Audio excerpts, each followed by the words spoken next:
For the quality of the sound, it would be better if you could remove that. Is it possible to do that? Thank you very much. That's going to be much better for the sound.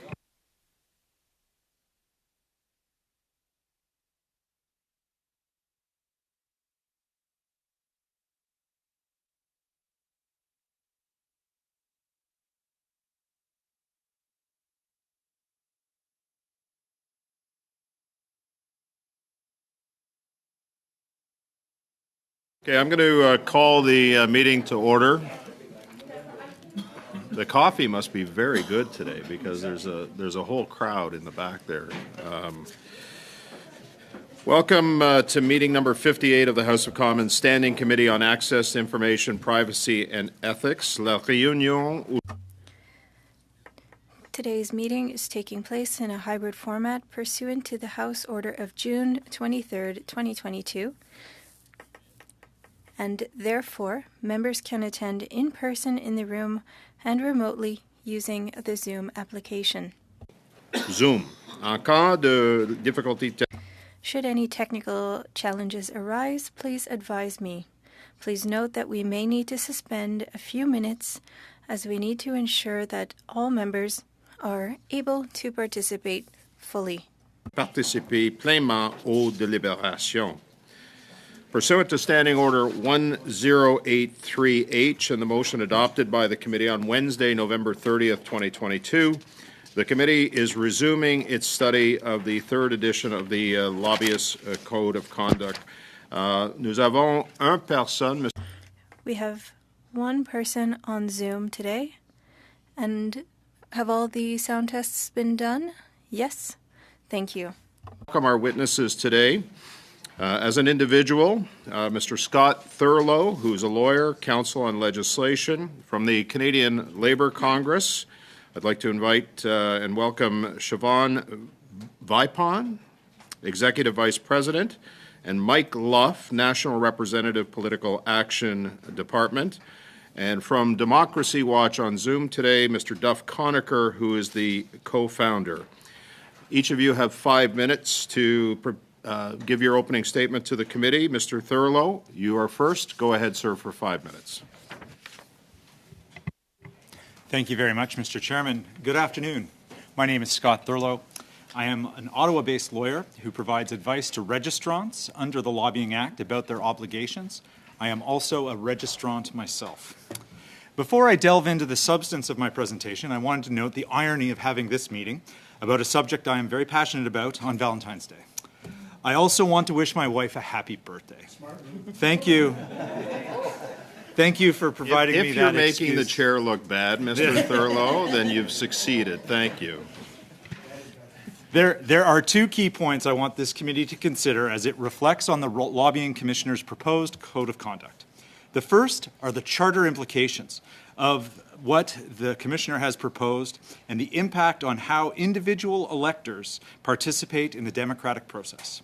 The second is whether the potential infringement of charter rights help in the primary goal of the statute, creating a publicly available and transparent lobbying registry. A ban on lobbying public office holders because of political activity is a post facto limitation on the freedom of assembly to join like-minded individuals in a campaign, a post facto limitation on the freedom of speech to campaign to share political ideals, and a post facto limitation on the democratic right to participate in an election in a way that the Supreme Court of Canada describes in R.V. Figueroa as the ability to meaningfully participate in the democratic process. I need you as elected officials to remember what your volunteers do. They drive people to the polls when they can't get there themselves. They remind people when and where to vote. They make sure that electors are registered and help those who aren't registered get on the rolls. They scrutinize the vote count and ensure that the democratic will of electors is not usurped. In short, they support, protect, and defend our democracy. Why on earth would we want to dissuade a single Canadian from doing that? Even if the proposed code's ban is only for 1 year, that is still a post facto limitation on those rights. The only judicial instruction about unacceptable political activities is the organization of a fundraiser by a registrant for a person who is the target of their lobbying. A bright line test where tens of thousands of dollars may be at issue, and the successful re-election of a candidate could turn on raising that capital. It was our friends, Democracy Watch, who filed this suit so many years ago. There is no evidence to suggest that routine political activities, regardless of their proximity to the candidate, rise to that level, or anything proximate to it. Can a reasonable person, with or without knowledge of the regulatory process, honestly believe that the act of canvassing on behalf of a political candidate be so significant as to create a tension between a public office holder's obligation to a volunteer and their duties to their office? You are elected officials. I will allow you to use your own judgment as to what will or will not influence you. I don't think there are many reasonable people who think that door knocking will create this tension. It is worth noting that the proposed code, specifically carves out individual contributions within the prescribed limits of the Canada Elections Act. $1,650 per year versus 2 times $40 over the course of a year for refreshments. One of those two things is prohibited by the code. It's the smaller number. Is it because Parliament set those limits? Is it because they are reasonable limits in a free and democratic society? When Parliament considers those changes, the tone of the constitutional discussion is different. If Parliament wants to limit the activities of electors, Parliament will be held accountable to them. In conclusion, I want members of this committee to ask themselves this question. Do you honestly believe that the people who gave up their time to support your election should be precluded from communicating with you on public policy issues? From the preamble of the Act, I offer you 2 pillars upon which it is based. A system for registration of paid lobbyists should not impede free and open access to government, and that free and open access to government is an important matter of public interest. Telling an elector they can't communicate with someone flies in the face of those provisions. I would welcome any questions that you have. Thank you, Mr. Thurlow. And just for the benefit of our witnesses, we do have a couple of members that are subbing in today. Mr. Dalton is in for Mr. Gord. Mr. Zubari is in, as well as Ms. Vandeveld. So welcome to the committee. Next up, Ms. Vipon, you have 5 minutes to address the committee. Good afternoon. Thank you, Chair and committee members. My name is Siobhan Vipond, and I'm Executive Vice President of the Canadian Labour Congress, Canada's largest central labour body. The CLC advocates on national issues on behalf of workers from coast to coast to coast. We support the objectives of the Code to ensure lobbyists adhere to the highest standards of transparency, respect for government institutions, integrity, and honesty. And we support the Commissioner's goal to ensure the Code is clear so lobbyists understand their obligation and to foster transparent and ethical lobbying of public office holders.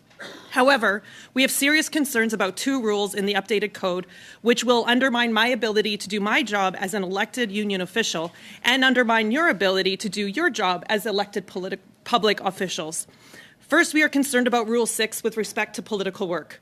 This rule limits the lobbying activities of our members because of political activities they undertake during an election campaign. It is very concerning that the updated code not only subjects our members to a 24-month cooling-off period for campaign work that is strategic, high-profile, or important work for a candidate or political party, but it also subjects our members to a 12-month cooling-off period for campaign activities such as canvassing, gathering donations, distributing campaign materials, and helping with campaign office or event logistics. These types of campaign activities cannot reasonably be seen to create a sense of obligation by an elected official towards a lobbyist. And we firmly believe this rule violates the charter rights of our members to participate in the democratic process. Specifically, it violates our members' freedom of expression under Section 2B of the Charter and cannot be justified under Section 1.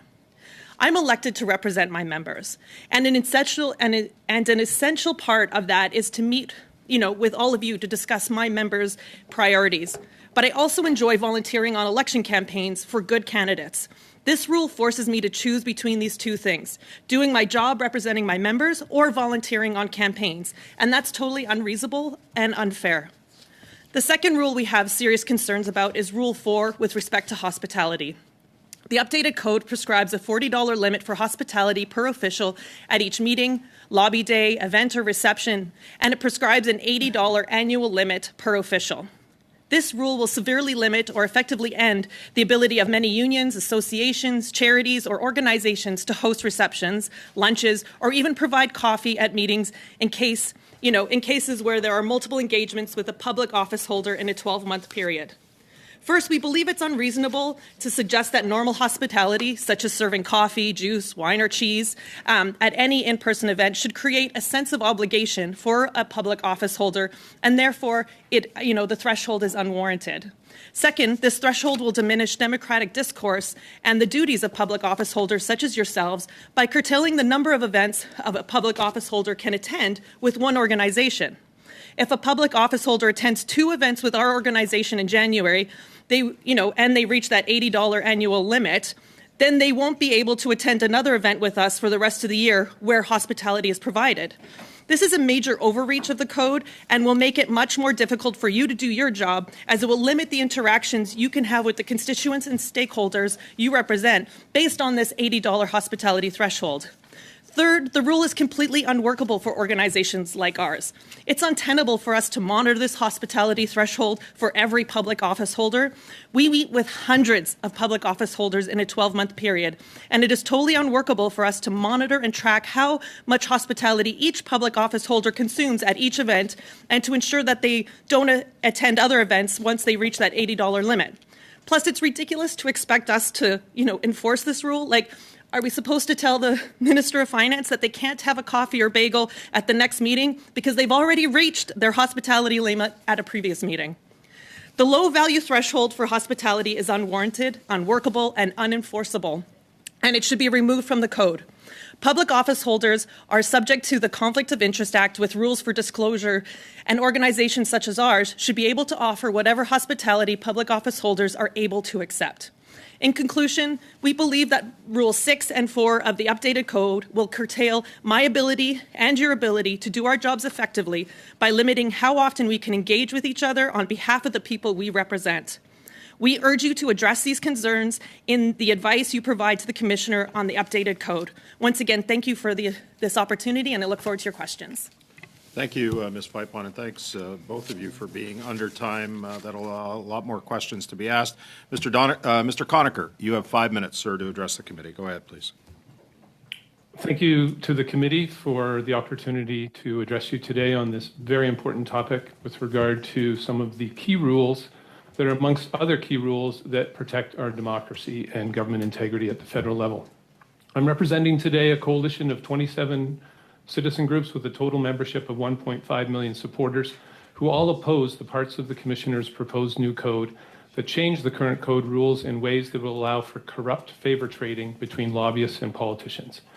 Democracy Watch has already made 3 submissions to the committee and 3 submissions to the Commissioner. And I will be sending a further submission with details about my testimony today. My first request is that you need to invite the Commissioner back before anything goes forward. One of the Democracy Watch submissions is 10 key questions that the committee has to ask the Commissioner about the implications of these rules. And when she testified on February 3rd, only 1 of the 10 questions was asked. And essentially, it's hiding what's really in there. I'll address the gifts and hospitality rule briefly because lots of people misunderstand it, including people who have testified today. The Ethics Commissioner has already made it clear with a public statement that MPs cannot accept any gift from anyone trying to influence them, whether they're registered as a lobbyist or not, if the gift or the hospitality is worth $30 or more annually. So that's the limit. Doesn't matter what the lobbyist code has changed to say. The Ethics Commissioner has said $30 and that's it. The average donation made over the last 5 years to political parties by individual Canadians is $75. There's a reason for an $80 annual limit. Canadians, individual voters, can't afford more than that. So it doesn't matter, again, whether you change the code. The Ethics Commissioner is going to say you can't accept gifts worth more than $30. Small gifts have influence. Tests by clinical psychologists worldwide of tens of thousands of people have shown that if you want to influence someone's decisions, you do them a favor or you give them a gift. And even small gifts have influence. If you deny that as an MP, you're simply saying you're not human, because these tests have been done in every culture worldwide, and they all show the same results. The best way to influence someone is to give them a gift or do them a favor, and even a small gift will cause a sense of obligation to return the favor. The much more important issue is the cooling off periods in Rule 6 and the definition of other political work in the appendix of the proposed new code.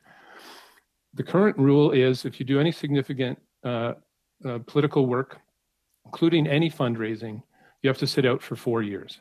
The commissioner is gutting that rule entirely.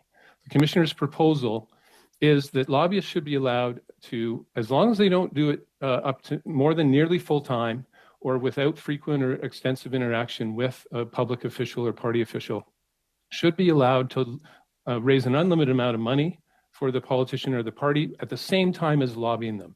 And that's just one of many examples of what the other political work definition allows. It's a huge loophole. It's one of the most corrupt things I've seen a so-called democratic good government watchdog do in the past 30 years. I've seen lots of watchdogs let people off for clear wrongdoing. This will systemically allow for rampant unethical lobbying, US-style trading of favors that's corrupt, and it will corrupt every policy-making process going forward as lobbyists use fundraising, campaigning, and other favors to buy you off and corrupt your policy and decision-making. It's a 25-year step backwards, back to 1997 before there was a code. It goes against every OECD standard and every other international standard. The commissioner has also made the very questionable claim that the current 4-year prohibition on lobbying after political activities violates the Charter right to freedom of expression, based on one opinion that the commissioner paid one law firm, Goldblatt Partners, for in a sole source contract that is kind of smelly itself for tens of thousands of dollars, as far as we can tell.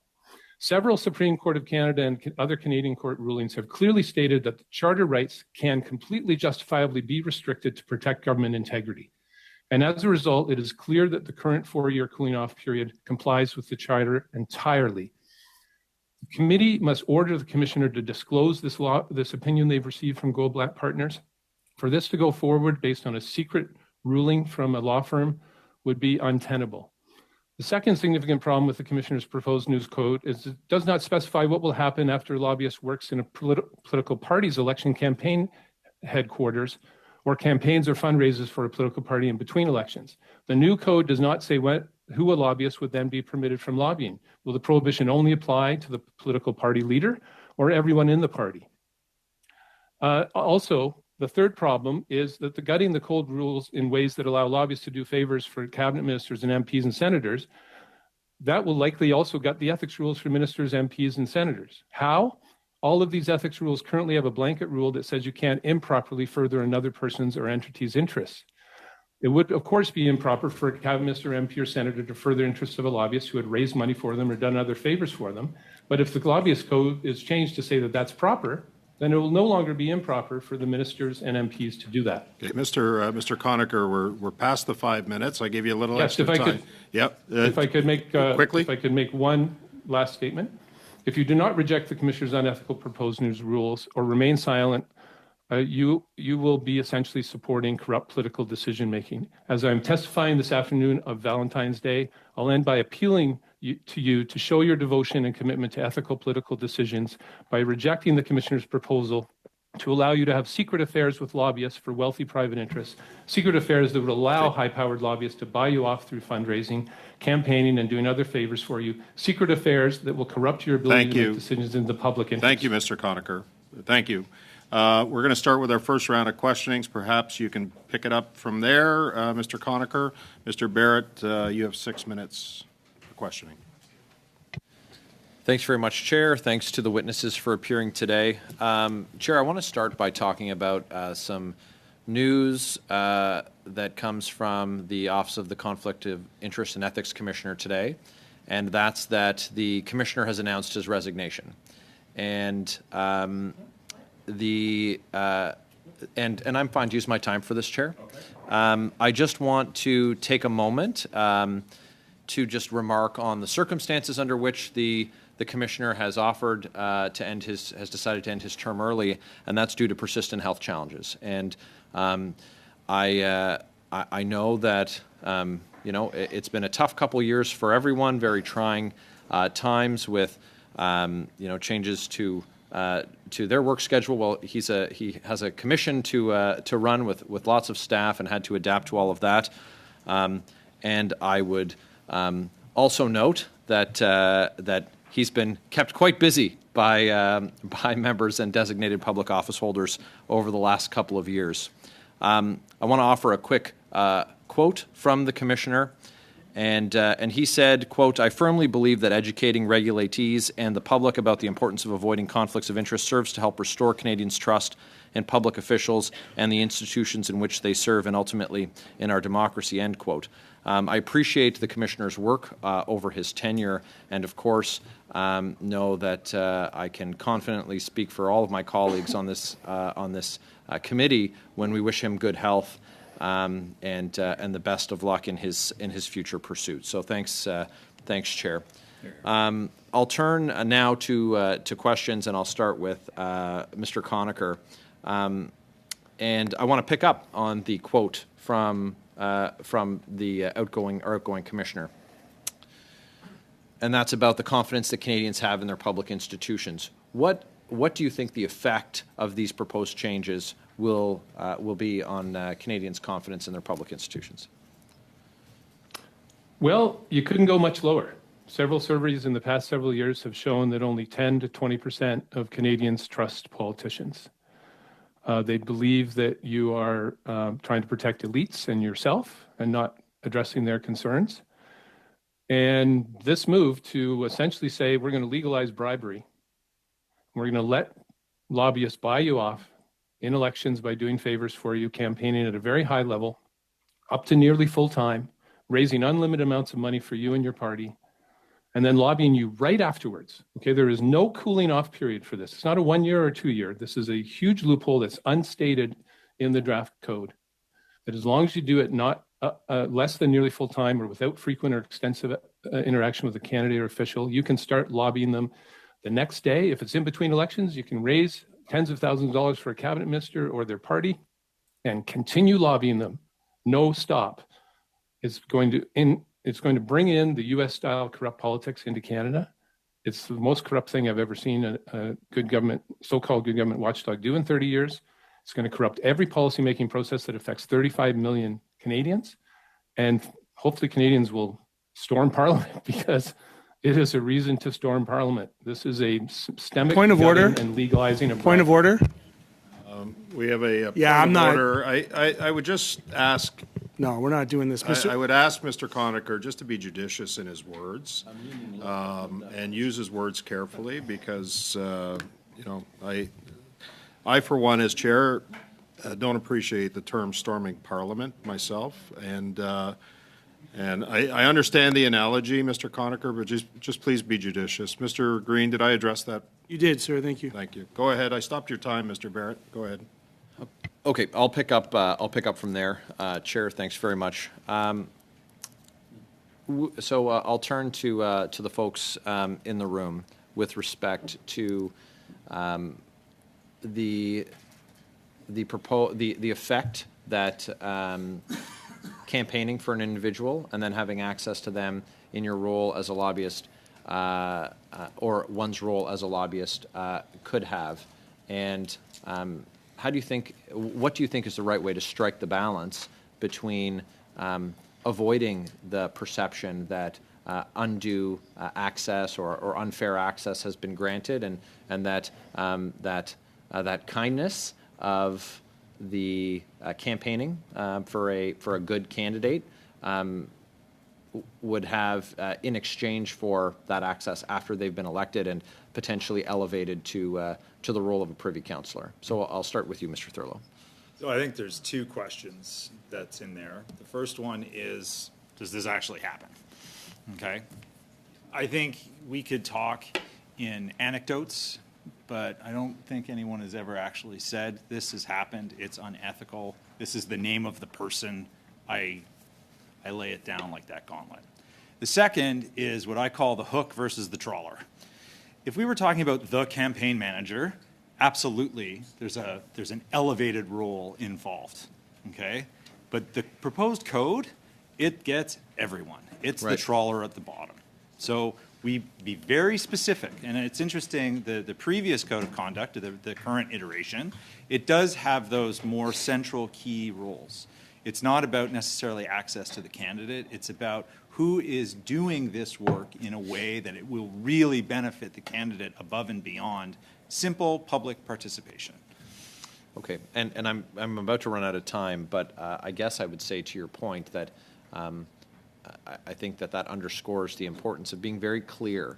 So one thing that I've heard from folks who are registered to lobby is that they would appreciate clarity so that there's no question about what they can do during election periods and what they can do in their role as a lobbyist. So would you agree that absolute clarity is essential for this to be effective? Absolutely, and I mean, if you look at the proposed code, it provides a listing of similar activities or things that should be, contemplated in a certain way. Precision is where law comes from. It does not come from breadth. And the advice I would give to you is the reason there's confusion is because of these long enumerated lists and no precision. Thank you, Mr. Thurlow. Thank you, Mr. Barrett. Ms. Hepner, you're next. You have 6 minutes. Thank you, Chair, and thank you to our witnesses for being here discussing this code with us today. And through you, Chair, I would like to direct my first questions to Mr. Thurlow. It seems to me what you're saying is that this new code would really restrict people's access to the democratic process. We want people to be involved. Volunteers aren't just about helping you get elected. It's about bringing people into this system, making them part of it. I think we should encourage that. Am I right in that you were saying that this code would restrict people and cut people off from participating in the process? So I'd flip it and say there are people who are registrants right now who have said very firmly that as a result of this proposed code, they would not participate in the democratic process in the future. That's bad, okay? But also, you are free to participate in the democratic process, as I could go and volunteer for a local candidate. But after the fact, I would be limited in what my professional capacity would be to interact with government. Not necessarily that person, but with government itself.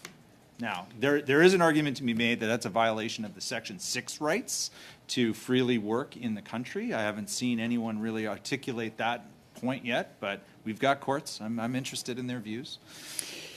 So starting there, can you talk to us about when the code was created and what was the intent of Parliament when we created this code of conduct for lobbyists? That's a fantastic question. And if you look at the enabling provisions of the statute, it's about ensuring that the lobbying that actually happens in a way that is ethical and transparent and can be done in a publicly accountable way.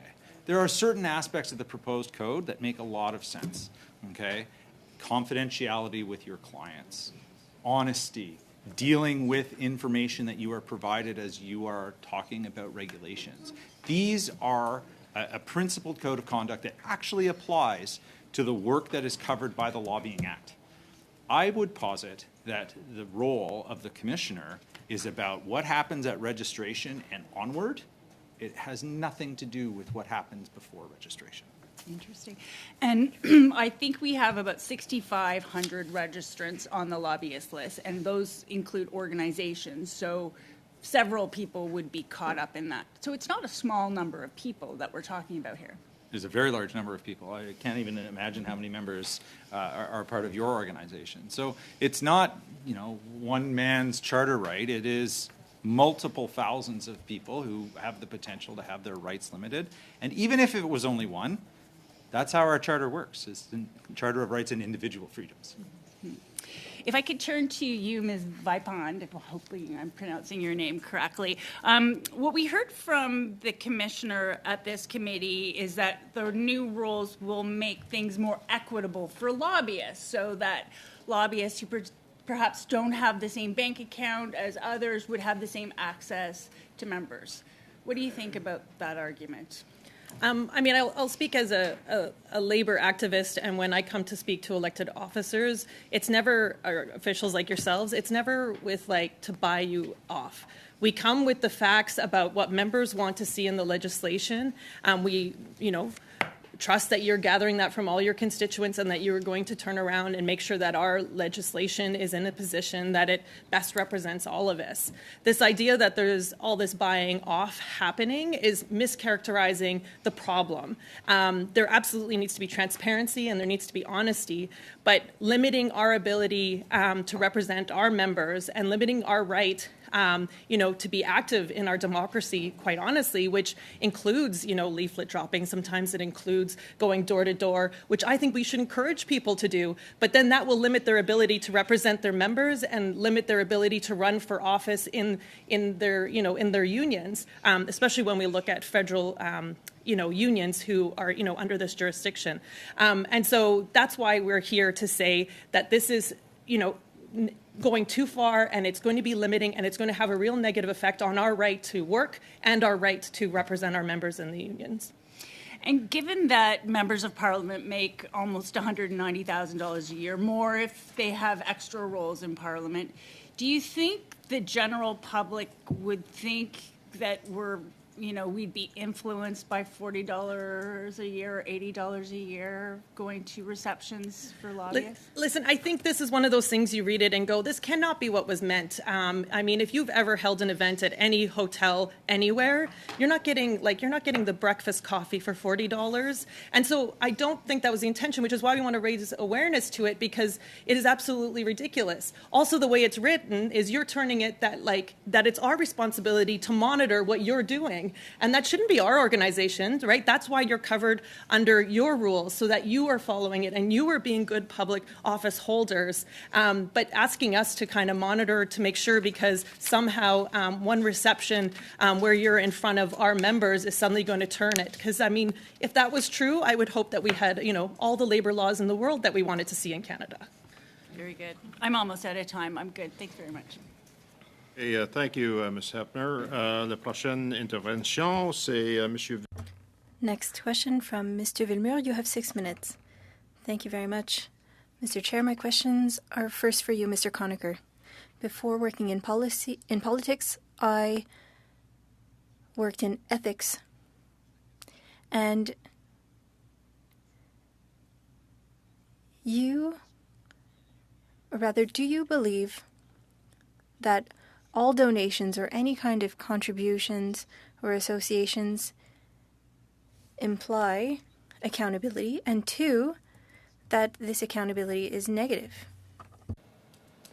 All donations imply accountability. I'm sorry, I'm listening to the translation and that didn't really make sense to me.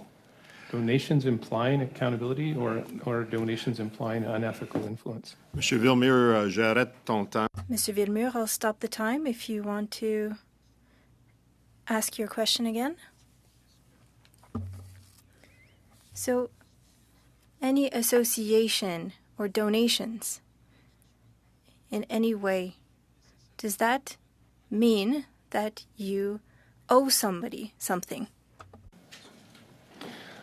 Well, it does, according to tests worldwide by clinical psychologists of tens of thousands of people from every culture. Do unto others as you would have them do unto you. It's the golden rule. And small gifts have influence. They've tested tens of thousands of people. So what do you do in that case if you want an egalitarian system? And it's the Supreme Court of Canada that has set out an egalitarian model.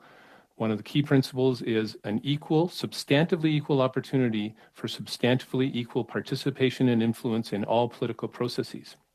What you do is you limit anyone who can afford to give more than what an average person can give. An average donation over the last 5 years to political parties is $75. So Canadians have said, clearly, it's the best indication we have. I'm going to interrupt you. Allowing wealthy people to give more than an average person can give. Mr. Conacher, I know sometimes it's difficult when you're on Zoom, but Mr. Villemur did have a question that he wanted to pose again. So just we'll go to Mr. Villemur. Thank you, Mr. Chair. There's a lot of prejudice. You don't seem to be in favor of lobbying. You can answer by a simple yes or no. We're in favor of ethical lobbying, and the 27 citizen groups that have called for the changes have proposed reasonable alternatives, which is significant political activity or any fundraising should face a long cooling off period, but a bit of canvassing and volunteering should be allowed without any cooling off period. That's a reasonable alternative that protects government integrity, will prevent unethical lobbying, will be an egalitarian system that upholds the fundamental democratic principle of one person, one vote by not allowing any one person or lobbyist or lobby group to have more influence than any average voter. And if you're going to go to a different system than that, then it is unethical and it's violating that fundamental one person, one vote system by allowing wealthy interests to have more influence because they can give more, or here in Ottawa, wining and dining you, et cetera. Monsieur Villemure. Thank you, Mr. Conacher. I think that we have different understandings of an ethical activity, but thank you. Ms. Vipond, Mr. Conacher talked about 4 years. You talked about 12 months. Please convince me of your position. I think we're looking at what is being proposed and saying the 2 years for that higher level that's being proposed is, kind of makes sense because we're going from 4 to 2, but that including all of the other positions is too wide.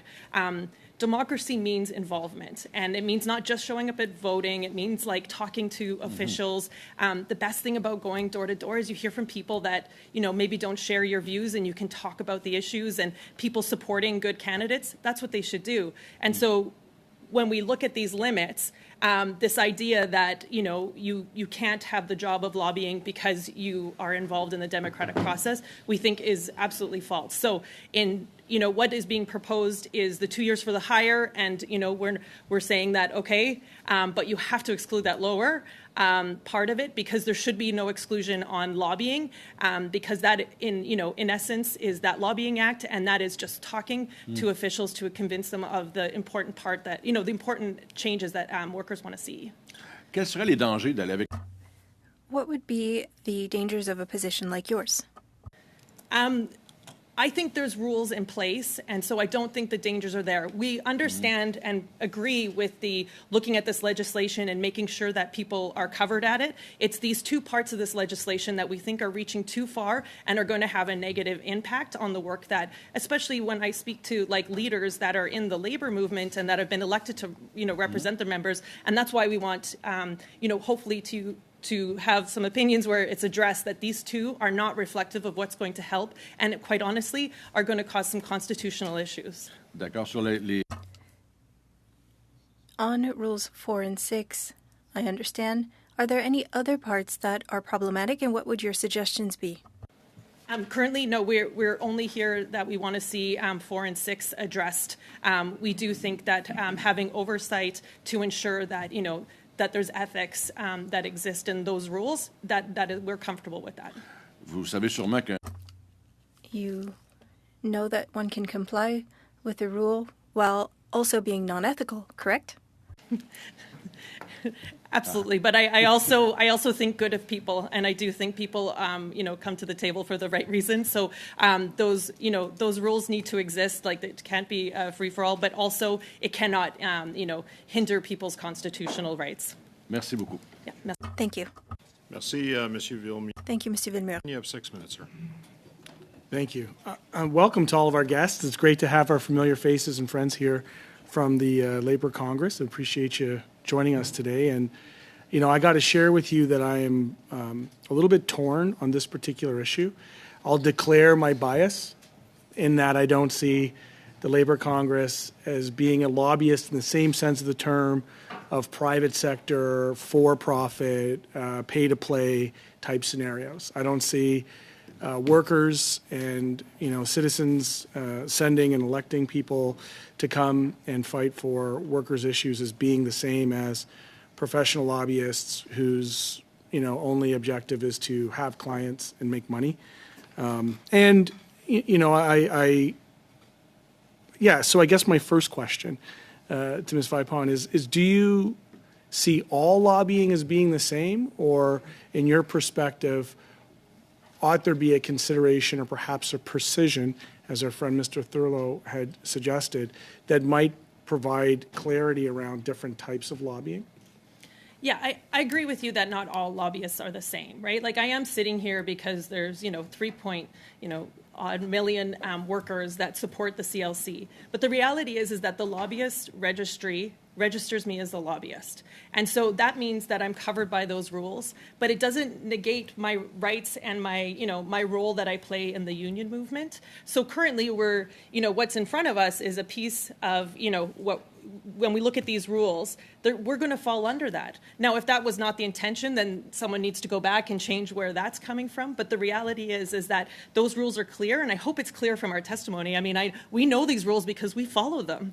And so we are going to get swept up in this. If that's not the intention, I think that's, something you need to take on. But for us, of course, not all lobbyists are the same, but the rules are laid out and we have to follow them. Yeah, and so a couple of things in reflecting on Mr. Conacher's comments around American-style financing. I abhor this notion of Citizens United and this libertarian notion of freedom that would put a corporation as a person and allow them to kind of act and run roughshod given their access to capital over democratic systems, and consider that to be a significant flag. Have, in your considerations for this, was there any reflection on how providing a more significant per vote subsidy might provide the kind of leveled playing field that that some of the critics of this particular piece of legislation might have? Has that been a thought? I don't think exactly the way you're saying it. We did look at this and see what it was going to mean for our organization, and I think you're, well versed on the type of work that we do. But lobbyists can be used as a dirty word, to be quite honest. You can be used as to kind of dismiss your ideas, or you know what I mean. But that's not why we're here. And so we don't think anything that is outlined in 4 or 6 is going to improve what needs to be improved, like in terms of the purpose of, transparency and efficacy. And so that's why we really think that, there needs to be attention to it. Mr. Conacher, you heard my question about the per vote subsidies. I have a keen interest on taking money out of politics. I don't happen to believe that all lobbyists are created equal. I think that there is a lobbying sector, an industry of lobbying. We only have to look at when critical issues around pharmacare or subsidies to oil and gas or a whole host of issues, the people who show up are the ones who have the deepest pockets and they show up the most frequently. So in your opinion, do you think that returning to a healthy per vote subsidy by the public financing within our electoral systems might help head off some of the critiques that you've raised here today in terms of this kind of American-style Citizens United scenario? No, I mean, it would help make our political finance system more democratic, but our lobbying system would still be unethical if these rules go forward as they are now, because I'm not sure about the Canadian Labour Congress's comments today. Because Mr. Conacher, I'm going to reclaim my time, sir. Thank you very much.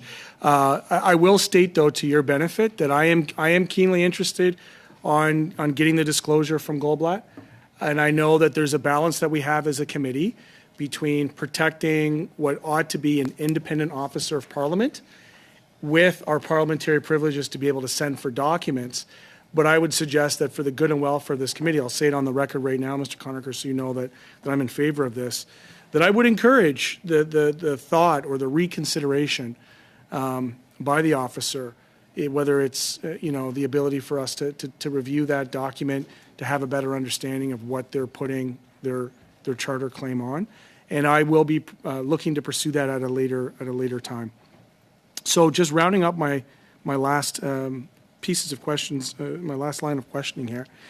I'm going to go back to the Labour Congress, and it is stated that in her testimony to this committee, the Commissioner of Lobbying stated that she did not know what an ideal solution might be in regards to rules around hospitality, but she'd be happy to hear what solutions the committee might suggest. What solutions do you have? The solution that we're putting in front of you is the existing rule, which is you have to monitor yourself. You know what the limit is, and we're not trying to figure out what you're consuming at different events. We're not trying to figure out if you can come or not. These are not extravagant events, but they have a cost to them, and so we think the onus should be on you. That is what we're proposing. Thank you. Thank you. Thank you, Mr. Green. I apologize, I was just clarifying something with the clerk. We are now going to proceed to our second round of questioning. And to start, we're going to go to Mr. Keurig. You have 5 minutes, Mr. Keurig.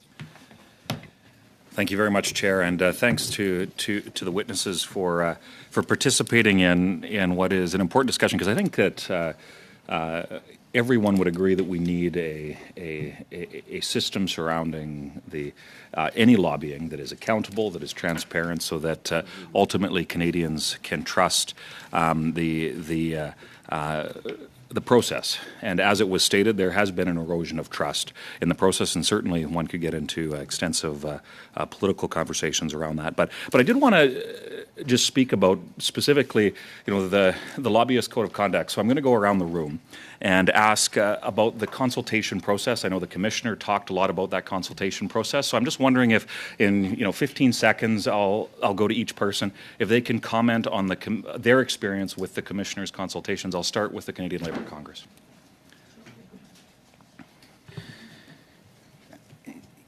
Well, first I would say there were appropriate consultations in our opinion. I think there were 3 rounds in total of consultations. There weren't obstacles to make submissions or presentations. The one thing that was frustrating is, as the code was updated, there was no reason or justification for that update. Okay. We didn't know her justification for a lot of these changes until her appearance before you last week. I appreciate that. And Mr. Thurlow, if you'd care to comment on that. Sure. So it was definitely a robust consultation, in the same way that my 10-year-old tries to consult with me when she wants to stay up a little bit later. We didn't get what we wanted, but that doesn't mean that the consultation wasn't robust. Right. That having been said, I think the condition precedent which underlined the consultation, which was that the rules on political contribution to these candidates was confusing, was kind of bouleversé, to use the right word, because it's more complicated now than it was when it started. Right. And Mr. Conacher, in 15 or 20 seconds. The commissioner said that she listened to everybody when she testified before you and has carefully crafted these rules and balanced what she heard. She didn't listen to us and the 15 or so other groups that sent her a letter last June saying extend for significant political activities the cooling off period. She's reduced it to 0. That's not a balance. To going from 4 to 0. It will allow lobbyists to do pretty much everything they want except work full-time in a campaign war room and then lobby the person at the same time and raise an unlimited amount of money for them while they're lobbying them. Okay. So, no, she didn't listen to us at all, even though she took a lot of time. Okay. Thank you for that. So I did want to ask, and I'll go around the room again, just ask if there are any examples that witnesses can point to where it's like, here's the problem, and specific instances, if you can, to say, here's the problem of an instance of illegal lobbying, and here's the solution. So I've got about 3.5 minutes, so limit it to a minute and a half. So limit it to 30 seconds each, if we could. I'm paying attention. I'll start with the Canadian Labour Congress, examples and solutions. 30 seconds. Absolutely. I think, as my colleague Mike said, which is we don't know the motivation for this for this changes to happen. I don't have examples of where this illegal lobbying has happened. But we're here to stop it. Okay, and Mr. Thurlow. So we have a public registry that has all communications reported. If you know how Google works, you can cross-reference those communications with political donations. So those political donations can tell you what access happens. Corporate contributions have been illegal in Canada since the Chrétien years. So I'm not quite sure what secret corporate contributions are coming. It's illegal for those contributions to happen. And Mr. Conacher, any examples that you can point to of illegal lobbying? Well, the commissioners referred 11 cases to the RCMP.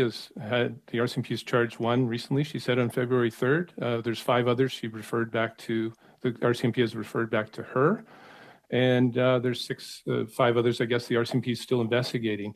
I'm not sure what Mr. Thurlow is talking about. There's huge loopholes in the Lobbying Act. You can lobby in secret very easily if you want to. You just have to design your contract in a certain way or lobby less than 20% of your time. And the case that Mr. Thurlow referred to earlier that we won in 2009 of a lobbyist raising $70,000 for a minister while lobbying them, under this new code, that was illegal under the old code. Under this new code, that will be legalized. That is legalized bribery. That is legalized corruption. And that is what needs to be changed by changing Rule 6 in the definition of other political work. Okay, thank you, Mr. Carrick. Thank you, Mr. Conacher. Next, we are going to go to Mr. Baines. Sir, you have 5 minutes. Thank you, Mr. Chair, and thank you to our witnesses for joining us today. My first question to Mr. Thurlow, in your correspondence to the committee, you've indicated that the majority of the elements of the Code of Conduct consultation are outside the Commissioner's legislative authority under Section 10.2 of the Lobbying Act. Can you explain in detail what you mean by this statement? Happy to do so. Thank you very much for the question. So Section 10.2 sub 1 says, in the Lobbying Act specifically says that the Commissioner shall develop a lobbyist code of conduct, respective of the activities is described in sections 5.1 and 7.1. Okay, so that is once you are receiving payment to try to influence public policy, that is what the code of conduct applies to. It does not apply to the things that happened before. Okay, now neither 5.1 nor 7.1 refer to the political activities of lobbyists. The plain language of the statute limits the authority to act of registration and the communications that give rise to those registrations, not any activity that occurs before those communications are contemplated. Okay, and what's the consequence of a 10-year cooling off period for exempt staff? A 10-year period? That's 2 elections. No. Yes, fair enough. So again, like there's a little bit of a dueling banjos about all these different levels of lobby bans and cooling off periods. And I think the only cooling off periods that real statutory authority exists for are the ones from public office holders who leave public office and then return to the private sector. Okay? Those are the ones that Parliament contemplated. It's important to use Parliament as the high watermark here because Parliament is an actual constitutional actor and they can deliberate in a way that balances those rights in a very different way than, say, an officer of Parliament. Notwithstanding the consultation, when Parliament passes a vote, every one of the people who voted one way or another have to go back to their constituents and defend that action. Okay, and I'll go to our Canadian Labour Congress folks. In your comments on the revised draft to the code, you oppose regulations on political work that restrict the fundamental freedom. This work either involves frequent and or extensive interaction with a candidate or official or performed on full-time, near full-time basis. I'm asking about, are you concerned this could apply to like mundane or common practices like door knocking, putting up signs? Yeah, absolutely. I think the putting up signs was excluded, if I remember correctly. But yeah, like whether it's leaflet dropping, door knocking, I don't know, getting on the phones, participating in a campaign. So that is an absolute concern of ours because, we encourage our members to get involved and get involved in candidates that they like. Yeah, I've got it right here. It's distributing or disseminating campaign materials. Okay? Yeah. That includes signs. Yes. Right? Right. Okay, and how much time do I have, Mr. Chair? You have 1.5 minutes, Mr. Baines. Okay, I'll go back to Mr. Thurlow. Do you have regarding the proposed $80 annual limit for hospitality at functions, what kind of administrative burden do you think that would put on organizations hosting events for parliamentarians?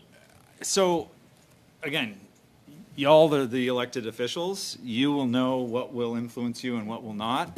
I know your Outlook calendars look like a diaspora of color because you have so many meetings. If you did not have food at these receptions, you probably wouldn't eat, that's bad. And so what I would tell you is the $80 number is a little bit of a random nature. I'm not quite sure there's any rational connection between it and the average contribution as asserted by Mr. Conacher. I don't know why they picked $80, but Mr. Conacher is correct when he says that the conflict of interest has a different number. The conflict of interest commissioner has a different number. That's bad. We need to pick one and stick to it. Okay. Thank you. That's all the questions I have. Hey, thank you, Mr. Baines. Monsieur Villemure, vous êtes... Mr. Villemure, you're next. You have 2.5 minutes. Inaudible. I have 2 questions. I would like to hear your opinion. Why is it that McKinsey has to be registered as a lobbyist? So the Act is very specific, both 5.1 for organizations and 7.1 for consultant lobbyists. So there's the first asymmetry for lobbyists, Mr. Green, by the way. Okay, we treat them differently. They have to be influencing public policy.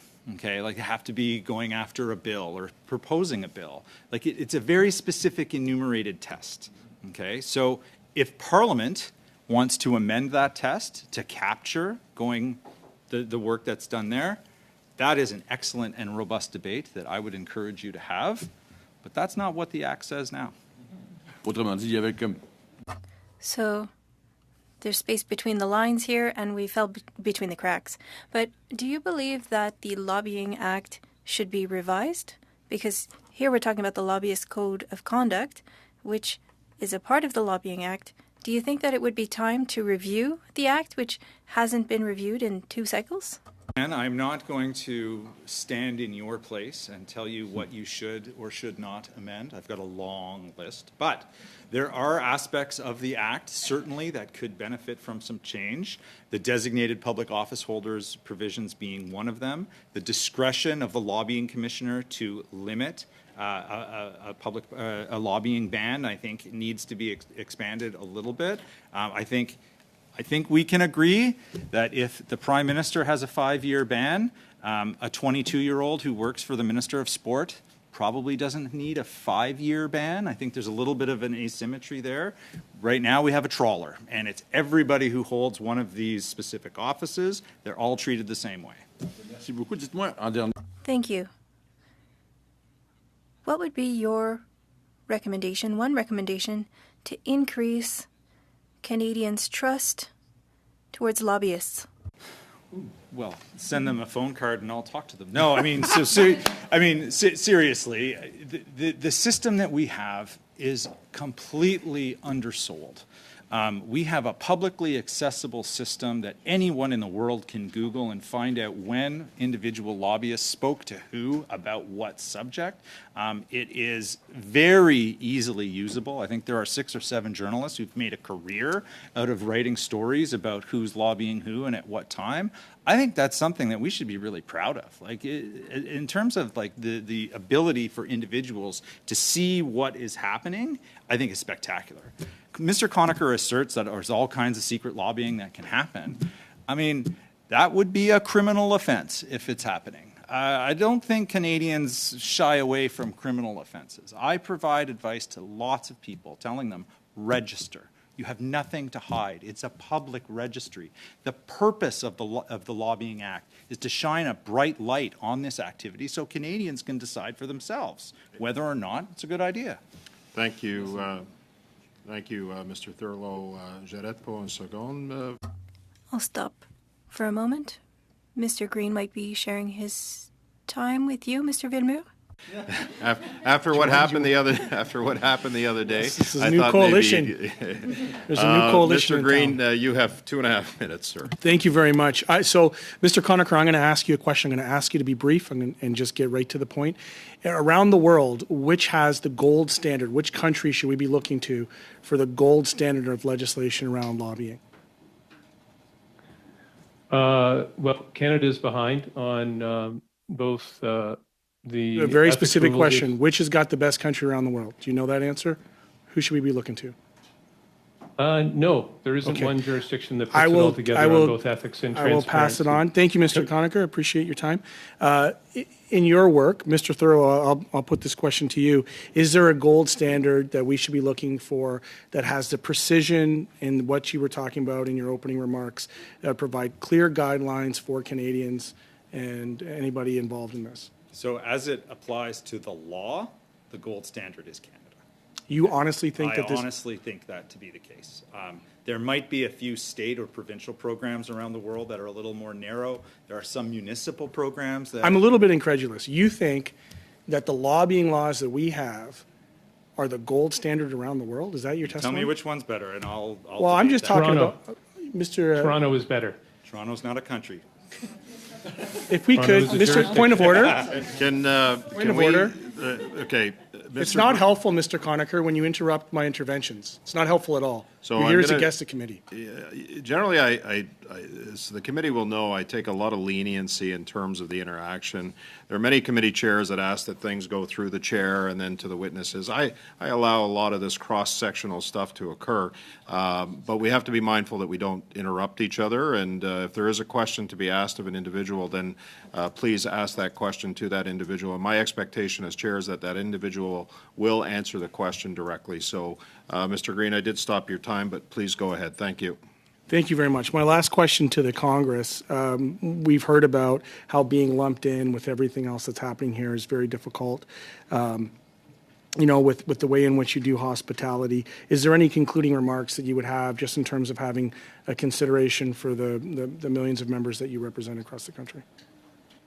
I think if you take into consideration what we're proposing in terms of, 4 and 6, you are not losing what the essence of the changes that are being proposed in front of you, which is this, transparency and efficacy. So 4 and 6 are having a negative impact, so we're asking you to address that, and then leave the rest because, it is working to a certain extent, it's working to the extent that I think it needs to, and that will allow us to represent workers who trust us to talk to elected officials. Thank you so much. Thank you, Mr. Green. Next speaker we have is Mr. Dalton. You have 5 minutes, Mr. Dalton. Yeah, thank you. And thank you to all the witnesses for your comments. Just following up on Mr. Green's comment, a question to you, Mr. Conacher. He asked about a gold standard. You mentioned that we weren't meeting any of the OECD standards. Not so much standards, but that we were falling behind the rest of these countries. Can you elaborate on that, please? We haven't fallen behind all of the countries. The U.S. has a stronger disclosure law, and the OECD has stronger ethics standards that they have set out as the goals for lobbying and conflicts of interest, both. And Canada is not meeting either of those. Toronto and Quebec as well require volunteer lobbying to be registered, so you don't have to be paid. And that catches a lot of people like retired business executives who are doing a bit of lobbying for their former business, board members who are doing lobbying for their organization. And they can be high-powered lobbyists because they may have been lobbyists for a long time when they were staff or a CEO, and they know all the politicians. And in a couple of minutes, they can make an influential call. And that's captured in Toronto and also Quebec. So they're better, and the U.S. is better. They require disclosure of how much is being spent on lobbying. And the OECD standards are higher than any country has met, and they've been set out in several reports. I'll be submitting links to them to you in the submission I'm making, and we're far behind a best gold standard. Okay, well, thank you. Ethical lobbying is very easy to do and legal. Okay, what do you see, again to you, Mr. Conacher, what do you see as some positive measures within this proposed code? Well, the gifts rule is clarifying the dollar amount, but again, the ethics commissioner had already set it out, and the lobbying commissioner as well. So it doesn't really have to be set out in the code. It was already set out in guidelines and statements by both commissioners. Otherwise, it's a gutting of the rules. As I mentioned, it will be legal for lobbyists to raise tens of thousands of dollars for administer their lobbying, and currently that's illegal. That's a gutting of the rules, going from 4-year cooling off period to 0 for that kind of activity. And everything the Canadian Labour Congress representatives have talked about wanting to do, the 1 year cooling off period in this code does not apply to any of that. You would have to do all of those things, canvassing, door knocking, dropping leaflets and pamphlets. You'd have to do them nearly full time or with frequent and extensive interaction with the candidate or party official in order for you to have to sit out 1 year. If you do it less than nearly full time and without that interaction, you can lobby them the next minute after you've finished door knocking. So there's nothing they're going to be prohibited from doing with this rule. I'm not sure whether they have a problem with this Rule 6 and the definition of other political work. It doesn't prohibit them from doing anything that they've talked about today. Thank you. And it doesn't prohibit them from representing their members. Go and lobby people. Just don't wine and dine them, and don't do favors for them, because that's unethical. Thank you. So, Ms. Vipond. Yes. Okay. So right now we're moving from 4 years to 2 years, but you seem to be, well, you said that you're not happy with it at all. And can you express why? Like, you think you'd be happy, somewhat happy, but what is the big changes that brings your displeasure? Do you think that is a total gutting, is a total difference between what they were doing beforehand as opposed to now? No, like 2 years is better. I mean, our big concern is that lower threshold, which is really encompassing almost any kind of participation in that kind of election process as a volunteer. That is more the concern, which has that 12-month cooling off period. In terms of going forward to 2, I think that is going to work better. But yeah, it is catching so many people, and I would argue if I put leaflets in a mailbox, you are not going to do the changes I need. It's not enough. To kind of put it, lump sum it in to giving tens of thousands of dollars illegally. Like it's not the same thing. Okay, you've made some good points also about the $40, $80 per year limit. What do you suggest? Do you suggest also yearly increasing it? Because I know that things as legislation moves on that can change. And just in the whole area of wining and dining, I mean, it can be quite expensive. I know that in members of parliament we have a limit even how much we can purchase for a meal to go to an event. So there are limits we also have. So if you can make some comments about what, and I know that Mr. Thurlow, you said that there shouldn't be any limits. Maybe I heard you wrong, but okay. Okay. What should be the limits, and what should be put in regarding this within the code? I need a very, very quick response on this because we're over time. So I think no more than 10 you've seconds. actually answered the question, which is there's already an existing limit, which is on you to say you have to disclose everything over $200. That should stay in place. It shouldn't be the onus of us to keep an eye on what you're consuming at events, that wining and dining. And so that's why we think in these rules, it should not have a limit. You are already covered by rules, and we should be, able to host events, and then you participate as you can on your rules. I'm going to leave it there. Sorry, Mr. Thurlow. Ms. Sachs, you have 5 minutes. Thank you, Mr. Chair, and thank you to all of our witnesses today. This has really been a fascinating discussion of back and forth. I'm going to start with you, Mr. Thurlow, if I may, and a tweet of yours. Rather than deal with the hypothetical problems, why don't we focus on the constitutional issues that are squarely in front of Parliament as a result of the proposed changes to the lobbying code? So I don't like to deal in hypotheticals either, so let's get to the heart of the matter because we've skirted around the charter. I'd like to dig in a little if we can. So first of all, I am glad I have one follower. That's spectacular. So Mr. Conacher has offered these hypotheticals. He thinks these things could be happening. He has offered no evidence of any of it happening. Okay? We know that there are people who have said, I am not going to go knock on doors because I think it will limit my ability to be a lobbyist in the future. What's worse and more nefarious is even if they don't do it every day, as asserted by Mr. Conacher, though we have the code in front of us, it says something a little different, they might just want to do it for a weekend, but they might get that phone call in the middle of the night from the investigator saying someone has complained, and then the investigation happens, and the report is tabled in Parliament, and the reputation is ruined forever. Okay, so I'm going to dig a little deeper into that, if I may. Your earlier comments during your testimony today talked about precision in language to provide ethical transparency. So, for example, when we get to the lobbying commissioner her ability to determine what is an appropriate cooling off period person by person or individual by individual, and you talked about the impact of the trawler effect. How can we be more precise or pushing for more precise language, let's say, for example, on volunteers? Well, I mean, I think the first thing is that we shouldn't be providing a laundry list of examples of things that we have talked about anecdotally that are real basic political engagement, okay?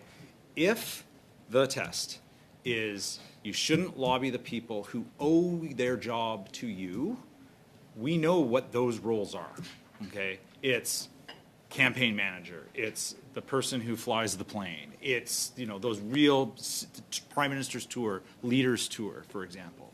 Very different impact, very different exposure, not to the one person, but to the entire team, okay? I actually think the original Rule 8 from 12 years ago was far easier to understand than what we have 2 iterations later. Ironically, it's been clarified twice to make it more easily understandable. So we should lean into that precision language from previously. So I'm going to move from there to, if I may, to CLC, to Ms. Vipon and Mr. Leff. So we saw in the last municipal election in Toronto that voter turnout was at its lowest levels ever. The same thing with the provincial election in Ontario. Low voter turnout, in, as our colleagues know, in 2021 as well across the country. What is the impact when we look at something like this, of that trawler effect of volunteers and that looseness? You know, you've referenced in terms of your 3.5 million members across the country. Are we going to make it less accessible for individuals to be part of the democratic process? And what risk does that put on representation overall in terms of our citizenship and their rights? Yeah, and I agree with you that participation is extremely important, and you're right, we see this kind of cooling off that's been happening where people aren't participating because maybe they don't think they have influence on politics, and it's something that we take quite seriously when we talk to our members, because the same way when they vote on their collective agreements, we need them to participate in that. We need them to participate in all types of politics so that their voice is there. What we have in front of us, I don't think is the going to change whether people are participating or not, except for to say, if this goes through with, you know, when we were talking about 4 and 6, our members may get confused because if they're thinking of running for leadership roles like mine, then they can't participate in these volunteer politics because we're being told we have to just choose between the two of them, and that's unfair. People should be allowed to participate in politics. That is our democracy. Okay, and I'll lean in again. We talked about gold standards. Rather than gold standards, how do we measure up compared to other countries? Do you have any thoughts on that? So it depends on your test. So Mr. Conacher is 100% correct when he says the U.S. system has different and more stringent disclosure laws. Their lobbying system is run by the IRS. They have a different set of resources than the lobbying commissioner, who I think has 30 employees. I can't remember exactly what it was. Part of the reason that public disclosure is in the United States because the IRS gets their tax returns and they can tell what they're spending money on. And they, through the legislation, have made the decision that Americans have the right to know who's spending cajillions of dollars. In Canada, we just don't let them contribute money, right? It's individual Canadians who make those contributions, not large corporations. For those of you who are worried about Citizens United, it's not here. Okay, I can assure you of that. Our contribution limits are very low by comparison. In fact, in the United States, under Citizens United, they don't exist. Thank you, Mr. Thurlow, Thank you, and Chair. thank you, Ms. Sachs. And I do agree with Ms. Sachs. This has been a fascinating discussion today. We are going to start our next round of questioning, and we're going to start with Mr. Couric for 5 minutes. Go ahead, sir. Thanks, Chair. And yeah, it has been fascinating. And what particularly I find interesting is we have some different perspectives that are represented here. But I think there's agreement on the need for precision and the need for the rules for, in the case of lobbyists, and certainly as a member of Parliament, I ask for, and in my work with the Ethics Commissioner on all of the disclosures and whatnot that MPs go through, precision is absolutely fundamental. So in the about 4.5 minutes I have, I'd like to give the opportunity and I'll go in the same order that I did before, to provide the opportunity, if you could suggest to all the witnesses maybe some language as to what this precision that you're looking for should be. Start with the CLC.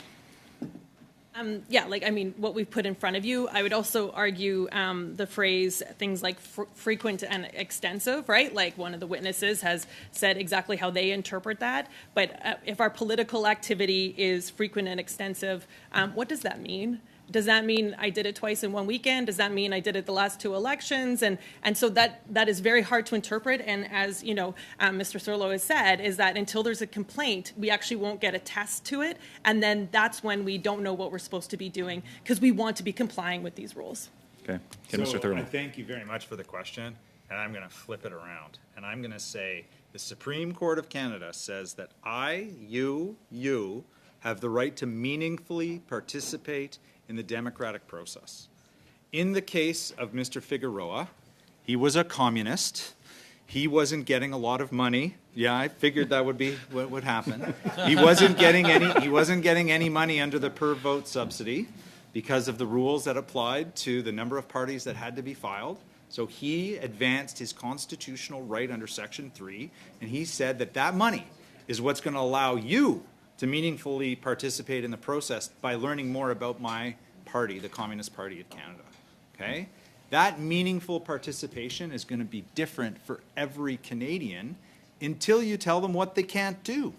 This code of conduct specifically tells Canadians what they can't do. I think that violates both the letter and the spirit of Section 3.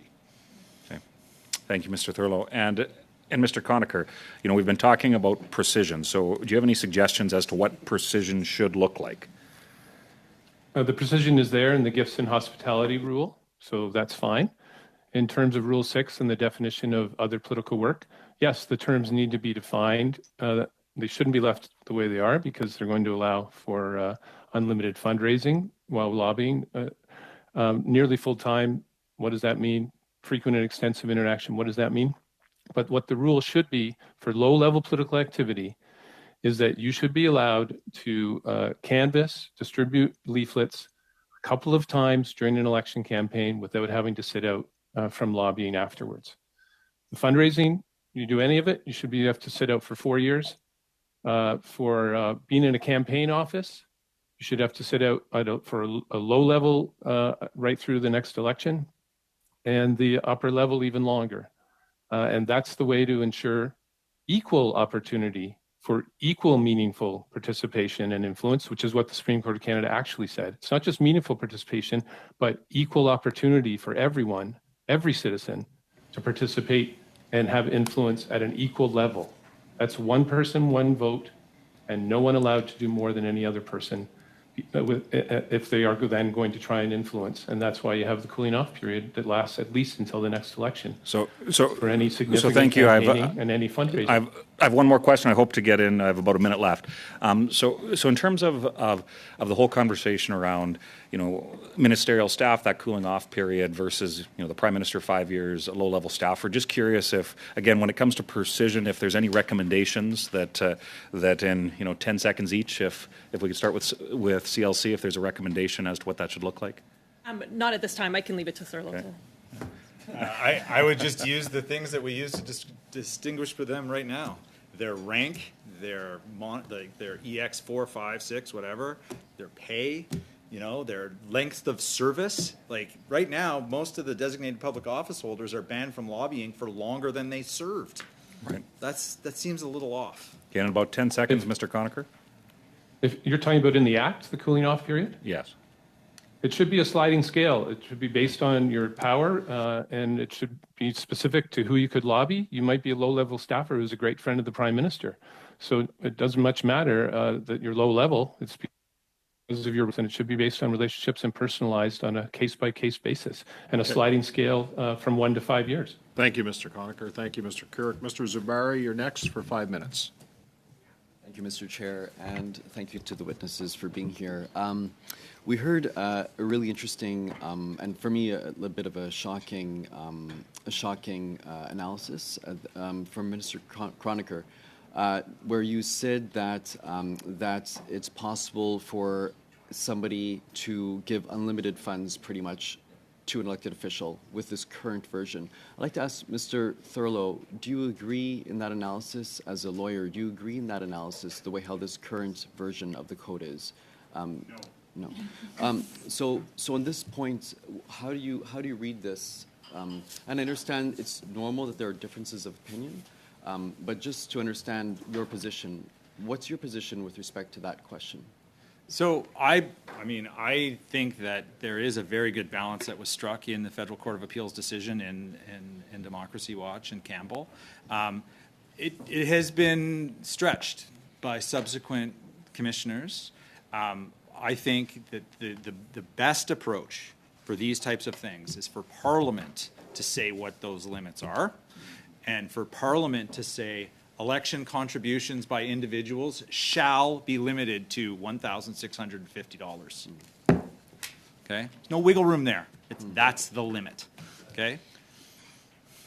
I would say the challenge around that is that 1,650 today is different from 1,650 tomorrow. Is why there's an inflation adjustment variable in the Canada Elections Act that actually allows for that. It used to be 1,500, now it's a little bit more. Exactly.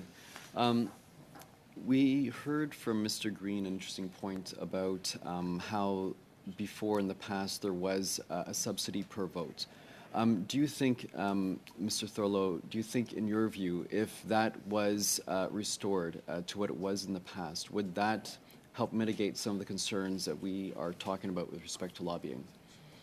I don't know if it'll deal with the lobbying issue, but I certainly think it'll talk about access to meaningfully participate in the electoral process. It was a political decision. There are different philosophies about how public financing should happen. I mean, if you make a contribution, you're eligible for a tax receipt. These per-vote subsidies don't necessarily flow the same way to the same parties because there's a critical mass associated with them. So even poor Mr. Figueroa, who would only get so many votes under the subsidy, he wouldn't be able to buy an ad in the Edmonton Journal with that money because he just wouldn't have enough. Now, the Fort Saskatchewan penny saver would still be able to sell him an ad, but the per-vote subsidy is an equalizer. But still, the way that money is used in elections, you get much more value when you can compound that money and get a better ad buy. I would suggest that the per vote subsidy, what it does is that it replenishes a war chest that is necessary in elections, and thus one doesn't have to seek to replenish it as thoroughly if there is a per vote subsidy. I'd like to hear from CLC reps. What is your view on that particular question? Yeah, I mean, I think you're absolutely right, is that we agree that getting big money out of politics makes a lot of sense. That's why, it's individually funded. And that subsidy would help do that. What that subsidy would not do is negate the need for volunteers. Elections would still need volunteers. They would still need people to, take the phones, knock on doors, et cetera. So that means these rules would still have a negative effect on, people in the, like myself and other leaders in the labor movement from, having to choose between whether we want to be, representing our members or whether we want to be volunteers on elections. So, I mean, given that CLC does lobbying, don't you think that those who are officially lobbyists within CLC could just stand out, not be involved in the elections, and the rest of the group would be involved? Isn't that a workaround for your concern? I don't believe the Constitution should be worked around. Like, I do think it covers everybody. And yes, I'm here talking and giving you personal stories about what it would mean to me, but I'm not alone in that. There is lots of people who hold office in the labor movement and who also want to participate in politics. And so I think saying that these individuals are not allowed to have that constitutional right to do both, I think is really problematic.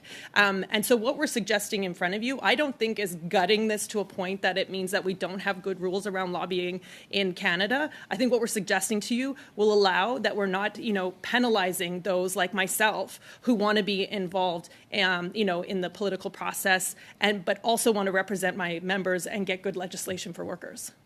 Thank you. Thank you, Mr. Zubari. Mr. Chair, yes, I just sir. want to note that I will be conceding my 2.5 minutes to Mr. Villamere as we continue our work, our good cooperation here. I didn't force you into that, did I, Matt? Just like Mr. Thurlow did on Valentine's Day. So, yeah. So. Monsieur Villamere, vous avez... Mr. Villamere, you have 5 minutes. Thank you, Mr. Green, and thank you, Mr. Chair. Mr. Conacher, I'm interested in your opinion. You shared proposals. Some are a little radical, but I'm still interested in your opinion. Without going into extremes, because you know that the review won't go to an extreme, what do you think is absolutely necessary to add to the code? Well, more change the current code, which is that if you are involved in significant campaigning or any fundraising, then you have to sit out past the next election. To match the 5-year cooling off period after you leave public office from becoming a registered lobbyist, you should, as a lobbyist, if you are involved in significant campaigning or any fundraising that therefore causes an appearance of a conflict of interest, you should have to sit out past the next election. That's what the rule is now. There's no reason to change it at all unless you want to allow unethical lobbying to become rampant. And there's nothing in the current proposal, Rule 6, or what we're proposing, which is allow for low-level political activity, a bit of canvassing, a bit of volunteering during campaigns with no cooling off period. And that would allow everyone to do a little bit, as much as an average voter does, but no more, because if you're doing more, then you're buying influence and it becomes unethical. And do you believe that those modalities would allow or to stop secret lobbying, as you called it?